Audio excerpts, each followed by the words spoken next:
Mushroom करी की सब्जी। दीपक एक बहुत अच्छा गुड़ का व्यापारी था। उसका व्यापार बहुत अच्छा चल रहा था।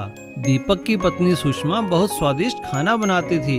दीपक को मशरूम खाना बहुत पसंद था, इसलिए वह रोज ढेर सारे मशरूम लाता और सुषमा रोज अलग अलग तरह के पकवान बनाती, और वह भी सिर्फ मशरूम के। सुषमा जब भी खाना बनाती तो गांव के सभी पड़ोसी खुशबू से खींचे चले आते और सुषमा सभी को बड़े आदर और प्यार से खाना खिलाती। एक दिन उनकी एक पड़ोसन बोली, अरे ओ सुषमा, मुझे माफ करना, रोज रोज तुम्हारे हाथ के बने मशरूम खाने आ जाती हूँ, पर क्या करूँ, बहुत कोशिश की पर तुम जैसा खाना नहीं पका पाई। हाँ, और जो स्वाद तुम्हारे प्यार से बनाए मशरूम में है वो तो किसी और के बनाए मशरूम में हो ही नहीं सकता। दीपक की दुकान के पड़ोस में एक कंजूस सुनार की दुकान थी। उसे भी सुषमा के हाथ के मशरूम खाने की आदत हो गई थी। आ गई बेटी, जल्दी ला, आहा, मजा आ गया तेरे हाथ के मशरूम खाकर। सबको खाता देख सुषमा को बहुत खुशी मिलती।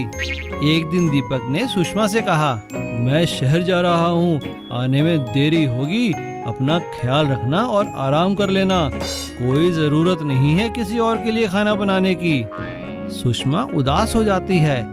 कुछ देर बाद सुनार और कुछ गांव के लोग फिर से खाने की खुशबू से खींचे चले आते हैं। अरे बेटी, आज तुम दुकान पे नहीं आई तो मैं ही चला आया। यहाँ से गुजर रहा था तो सोचा मिलता भी चलूं और कुछ खा भी लूं। सुषमा ने खुशी खुशी सुनार को खाना परोसा। रात में जब दीपक और सुषमा सो रहे थे तभी दो चोर उनके घर घुसे और सुषमा के सभी जेवर और पैसा लेकर चले गए। और अगले दिन चोर सुनार के पास सारे जेवर बेचने पहुँचे। जेवर देखते ही सुनार पहचान गया कि ये तो सुषमा के जेवर हैं। उसे चोरों पर शक हुआ और सुनार ने तुरंत पुलिस को बुलवाया और दोनों चोरों को पकड़वा दिया और जेवर लेकर सुषमा के घर पहुंचा। पड़ोसी हैरान थे क्योंकि सुषमा लगातार रोए जा रही थी। तभी सुनार ने कहा, अरे रोना बंद करो सुषमा बेटी, ये लो तुम्हारे जेवर और पैसे। और पुलिस ने चोरों की खूब पिटाई की।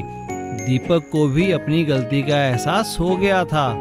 मुझे माफ करो सुषमा, तुम्हारे इसी अच्छे व्यवहार की वजह से आज हमारा सारा पैसा और जेवर बच पाया है।